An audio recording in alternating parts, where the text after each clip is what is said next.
আব্বা, দেখো আমি কত সুন্দর একটা বোতল পেয়েছি। এই কিসের বোতলে মাথায় লাল টানা বাঁধা? এই নোংরা বোতল কোথা থেকে কুড়িয়ে আসলি? ফেলে দে। না, এ তো আমি ফেলবো না।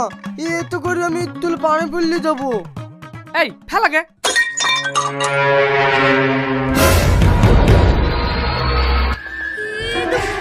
ভূত, পালা পালা পালা। আমি ভূত না, আমি একজন পরী। হ্যাঁ, পরী? হ্যাঁ, আমাকে বোতল থেকে মুক্ত করার জন্য অনেক ধন্যবাদ। এইভাবে আমার মাকে মুক্ত করে দিন না। এই এর সাথে বই লাভ নাই, তুমি তাড়াতাড়ি ঝাঁটা বেশি মারো, দেখো পালিয়ে যাবে।